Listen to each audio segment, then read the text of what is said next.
Hello दोस्तों, स्वागत है एक नई दिन के साथ एक नई वीडियो के साथ। मैं हूं मुकेश निकी। आज की ब्लॉगिंग कर रहा हूं मैं अपने रूम पौड़ी से। आज है हमारे बगल पड़ोस में भागवत कथा। अभी जा रहा हूं मैं भागवत कथा सुनने के लिए। अगर समय मिलेगा तो कल कृष्ण जन्म तक भी दिखाऊंगा। चलो वीडियो में बने रहना मेरे साथ। चलो करते हैं फिर शुरुआत। लेकिन सृष्टि को ब्रह्मा जी करते हैं तो सामग्री कहां से लाते थे भाई? कोई मटेरियल, कोई पदार्थ, कोई कच्चा सामान तो चाहिए किसी वस्तु का निर्माण के लिए। तो बोले वो नारायण देते हैं। तो फिर नारायण कहां से लाते हैं? सृष्टि को बनाने के लिए भगवान अपने से ही सारी सृष्टि को प्रकट करते हैं।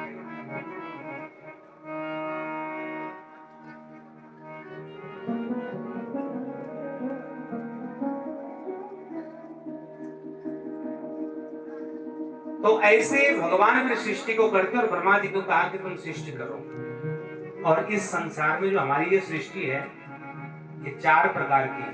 बस 5वां कुछ नहीं है इसमें।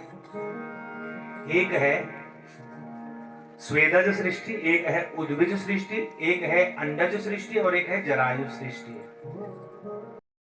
अब मैया ने तो तीनों देवताओं के लिए 3 पालना डाल दिए।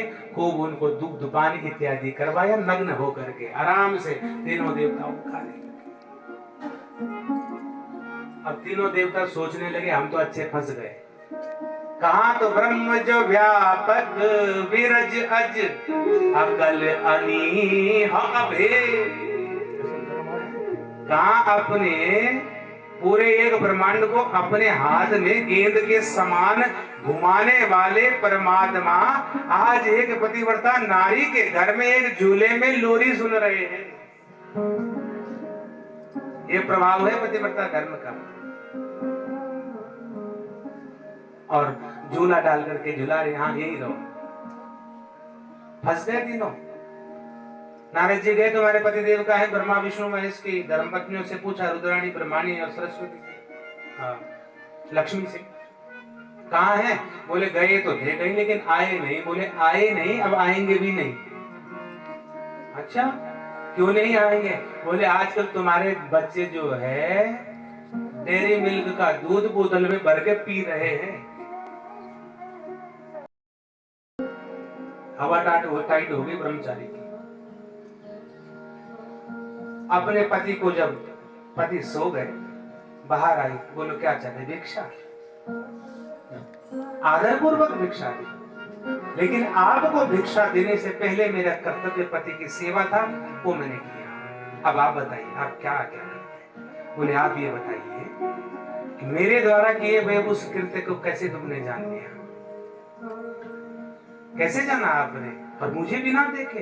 बोले ब्रह्मचारी तुमको अपने तप पर बहुत अभिमान है, लेकिन मुझे भी अपने पति की सेवा पर स्वाभिमान है। अभिमान नहीं, स्वाभिमान है कि मैं पतिव्रता नारी हूँ और मैं अपने पति की सेवा करती हूँ। अरे तुम तो ये कहते हो कि मैंने ये जान लिया कि तुमने 2 पक्षों को मार दिया। मैं तो ये भी जानता हूँ कि ये भी जानती हूँ कि तुम्हारे पिताजी का स्वर्गवास हो गया है और तुम अपनी माँ को अकेला घर में छोड़ करके और यहाँ तुम जो है तपस्या का ढोंग करते हो। अरे ये तुम्हारी तपस्या किसी काम की नहीं है। अगर तुम घर जाकर के अपनी माता की सेवा नहीं करोगे तो तुम्हारी तपस्या व्यर्थ है। उसकी जब सारी कुंडली पतिव्रता नारी ने खोल ली, ब्रह्मचारी ने उसी को प्रणाम किया, देवी धन्य है, मुझे क्या करना है, मुझे आप क्या करो। एक पढ़ा लिखा और तपस्वी वेदवादी वेद वेदांत का ज्ञाता ब्रह्मचारी और उस पतिव्रता स्त्री के चरणों में माथा रगड़ करके, देवी मेरे लिए आज्ञा क्या? बोली कुछ नहीं, जब तक माता जीवित है उसकी सेवा करो, यही तुम्हारा धर्म है। ये है पतिव्रता धर्म की ताकत। अपने पे विश्वास तो रखो, पर हमको विश्वास ही नहीं। अगर विश्वास है तो हमें पता है कि कुछ हो ही नहीं सकता। अरे जिस दिन भगवान ने लिखा होगा ना कि तुम जाओगे ऊपर, आजकल कितने लोग चले गए, अब तो सब फोन में दिखता, पहले तो खबर नहीं होती थी। एक जगह बादल फट रहा, कहीं 50, कहीं 200, कहीं 1000, कहीं 2000, 500। तो इस भय से हम अपने कर्तव्य को ना छोड़ें कि हम बचे रहें, कहीं मर ना जाए। मरना सबने है, आया है सो जाएगा।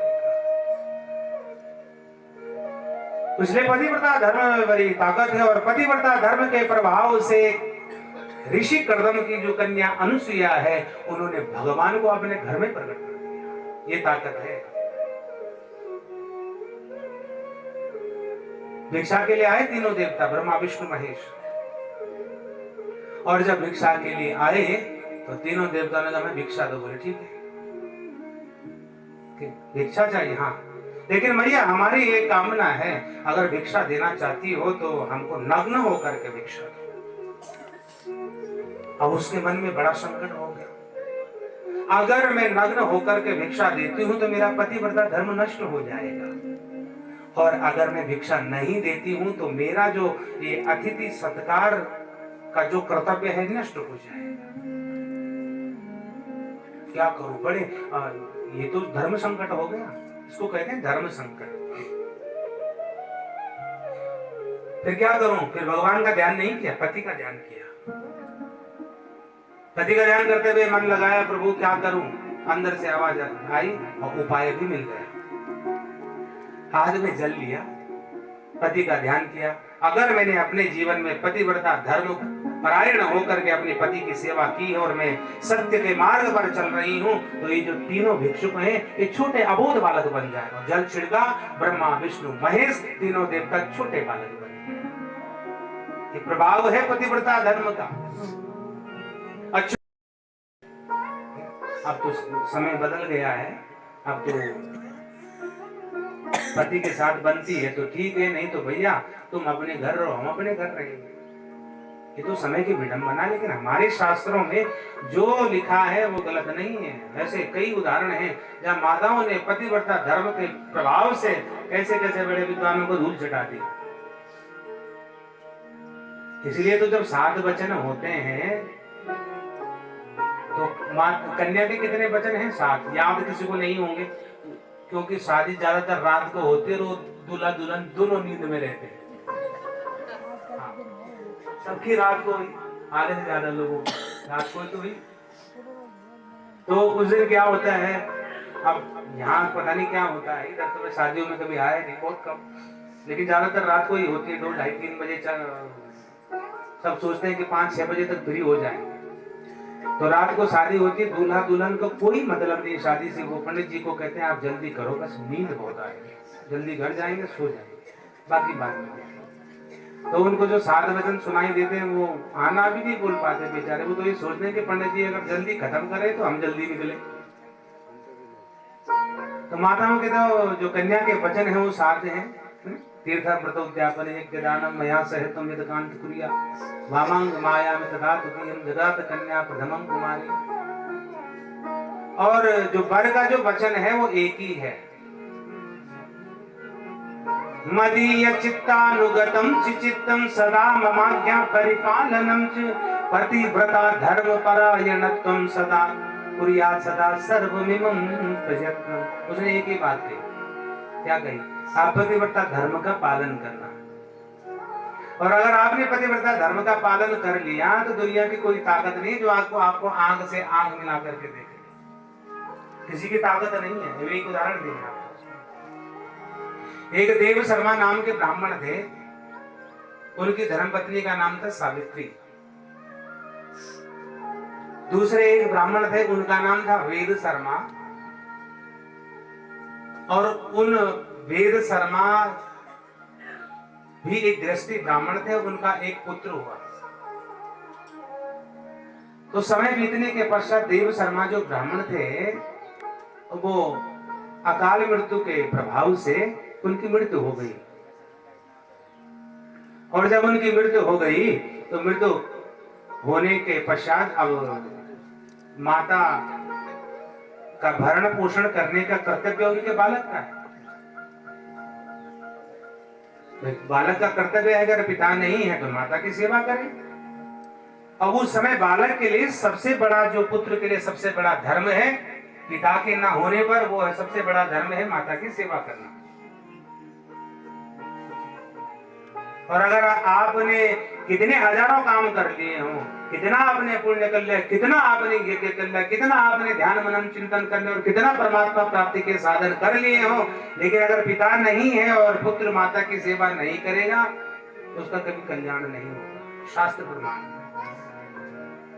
तो वो जो बालक था उसने सोचा पिताजी जो चले गए, और वो उसने घर छोड़ा और ज्ञान लेने कहीं चला गया ज्ञानियों के संग। और इतना ज्ञानी हो गया कि उसने मन में विचार कर लिया कि मैं विवाह नहीं करूंगा और घर नहीं जाऊंगा। जब उस ब्रह्मचारी ने विचार कर लिया मैं विवाह संस्कार नहीं करूंगा और मैं घर को नहीं जाऊंगा, इतना तेज इतना तप उस ब्रह्मचारी ने अपने शरीर में प्रकट कर दिया कि एक दिन दो पक्षी उड़ रहे थे और वो ब्रह्मचारी नहा रहे थे नदी के तट पर और कपड़ा सुखाने डाला था और पक्षी चलते चलते उसमें बिट कर गए, मलमूत्र त्याग दिया। अब पक्षियों को क्या पता भाई कि तुम्हारा यहाँ वस्त्र रखा, वो तो अबोध है, अनजान है। अब उन्होंने जब मलमूत्र त्याग किया तो ब्रह्मचारी के पास एक ही वस्त्र था। अरे हमारा एक ही वस्त्र था, इसको भी तुमने गंदा कर लिया। और जब ऐसा देखा तो ब्रह्मचारी ने क्रोध भरी निगाहों से उन दोनों पक्षियों को देखा और दोनों के दोनों जलकर राख हो गए। जानते हैं कि हम जो कहेंगे वो आप दे सकते हैं, क्योंकि आप सर्वसमर्थ हैं, आप ईश्वर हैं, अविनाशी हैं, तो आप दे सकते हैं। दान शिरोमणि कृपा निधि नाथ कहूं सति भाव, चाहूं तुम ही समान सुत, प्रभु सन कवन दुरा। प्रभु आप देने वाले शिरोमणि हैं और मैं भाव से कहता हूं अगर देना चाहते हो तो आप अपने समान पुत्र दे दो। तो इनकी प्रार्थना को भी भगवान ने सुन करके एक समय में ये दशरथ कौशल्या बने और वहां भगवान राम प्रकट हुए। तो इनकी 5 संतानें हुई और उन 5 संतानों में 3 कन्याएं हैं, आकुति, देवहूति, प्रसूति। 2 पुत्र हैं, एक का नाम है प्रियव्रत, एक का नाम है उतानवा। तो जो कन्याएं हैं, आकुति कन्या का विवाह ऋषि प्रजापति के साथ हुआ, जहां भगवान यज्ञ और दक्षिणा के रूप में प्रकट हुए। ये भगवान का यज्ञ अवतार हुआ।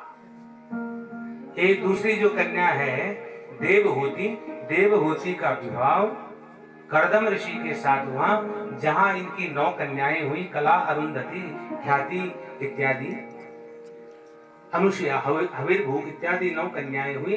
और जहां वो है भी कोई एक कंपनी पीटर इंग्लैंड या कुछ इस नाम से, वो कुर्ता पैजामा बना करके हमको टोपी पहना रहे हैं,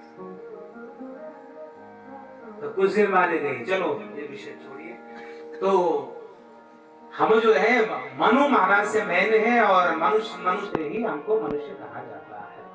फिर इन्होंने 5 संतानें दी, भगवान की भक्ति इन्होंने की और इन्होंने जब भगवान की भक्ति की तो इन्होंने कहा हम प्रभु, जब भगवान के दर्शन किए मनु और शतरूपा ने, कथा पुराणांतर में है, तो जब मनु और शतरूपा ने भगवान की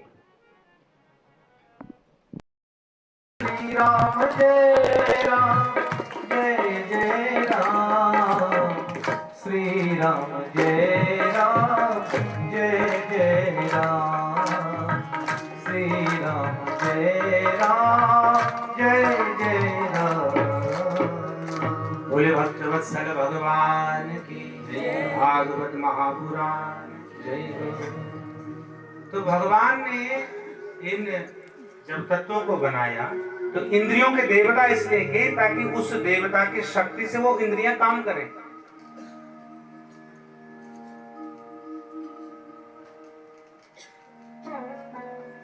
तो हाथों के स्वामी इंद्र हैं, कानों के स्वामी वायुदेव हैं, जिह्वा के स्वामी वरुण देव हैं और गुदावपस के स्वामी मित्रा वरुण हैं, चरणों के स्वामी विष्णु हैं, आंखों के स्वामी सूर्यदेव हैं।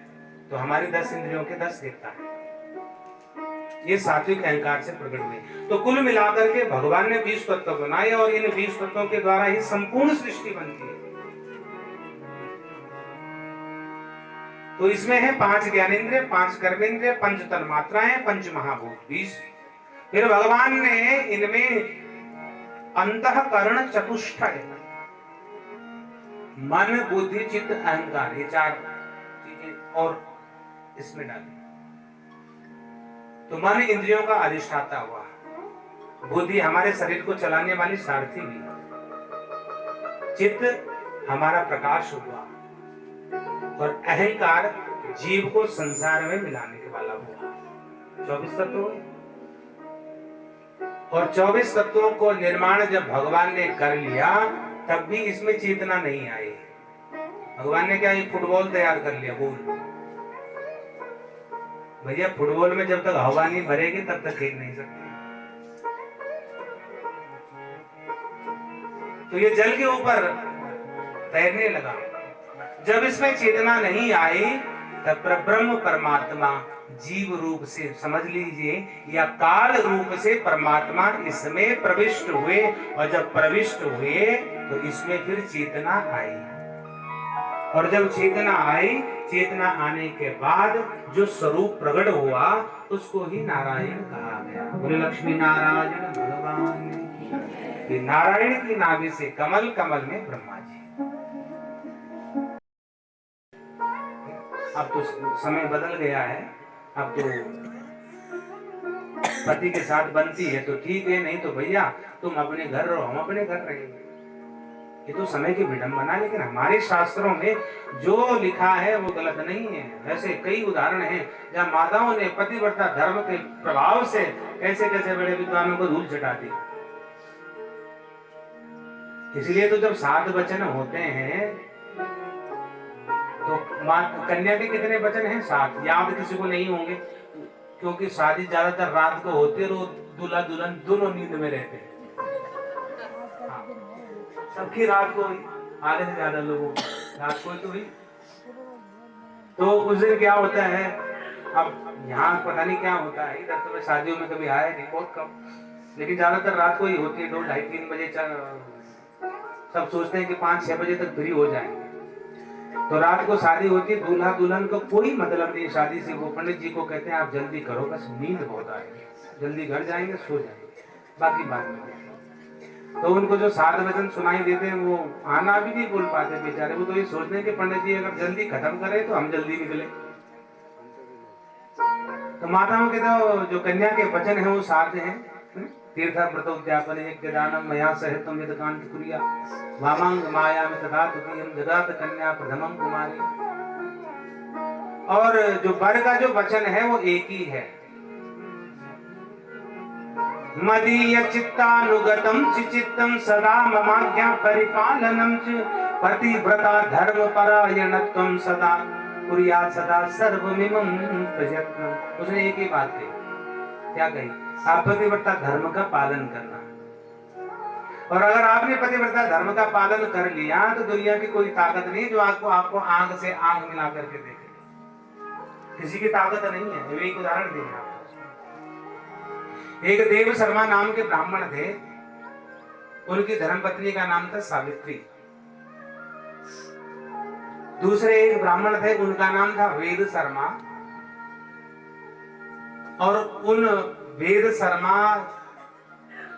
भी एक गृहस्थी ब्राह्मण थे, उनका एक पुत्र हुआ। तो समय बीतने के पश्चात देव शर्मा जो ब्राह्मण थे वो अकाल मृत्यु के प्रभाव से उनकी मृत्यु हो गई। और जब उनकी मृत्यु हो गई तो मृत्यु होने के पश्चात अब माता का भरण पोषण करने का कर्तव्य उनके बालक का है। बालक का कर्तव्य है, अगर पिता नहीं है तो माता की सेवा करें। अब उस समय बालक के लिए सबसे बड़ा, जो पुत्र के लिए सबसे बड़ा धर्म है पिता के ना होने पर, वो है सबसे बड़ा धर्म है माता की सेवा करना। और अगर आपने कितने हजारों काम कर लिए हो, कितना आपने पुण्य कर लिया, कितना आपने यज्ञ कर लिया, कितना आपने ध्यान मनन चिंतन कर लिया और कितना परमात्मा प्राप्ति के साधन कर लिए हो, लेकिन अगर पिता नहीं है और पुत्र माता की सेवा नहीं करेगा तो उसका कभी कल्याण नहीं होगा, शास्त्र प्रमाण। तो वो जो बालक था उसने सोचा पिताजी जो चले गए और वो उसने घर छोड़ा और ज्ञान लेने कहीं चला गया ज्ञानियों के संग। और इतना ज्ञानी हो गया कि उसने मन में विचार कर लिया कि मैं विवाह नहीं करूंगा और घर नहीं जाऊंगा। जब उस ब्रह्मचारी ने विचार कर लिया मैं विवाह संस्कार नहीं करूंगा और मैं घर को नहीं जाऊंगा, इतना तेज, इतना तप उस ब्रह्मचारी ने अपने शरीर में प्रकट कर दिया कि एक दिन दो पक्षी उड़ रहे थे और वो ब्रह्मचारी नहा रहे थे नदी के तट पर और कपड़ा सुखाने डाला था और पक्षी चलते चलते उसमें बिट कर गए, मलमूत्र त्याग दिया। अब पक्षियों को क्या पता भाई कि तुम्हारा यहाँ वस्त्र रखा, वो तो अबोध है, अनजान है। अब उन्होंने जब मलमूत्र त्याग किया तो ब्रह्मचारी के पास एक ही वस्त्र था। अरे हमारे एक ही वस्त्र था, इसको भी तुमने गंदा कर लिया। और जब ऐसा देखा तो ब्रह्मचारी ने क्रोध भरी निगाहों से उन दोनों पक्षियों को देखा और दोनों के दोनों जलकर राख हो गए। चलो दोस्तों, भागवत कथा तो समाप्त हो गई है। अब हम लोग घर की तरफ चल पड़े।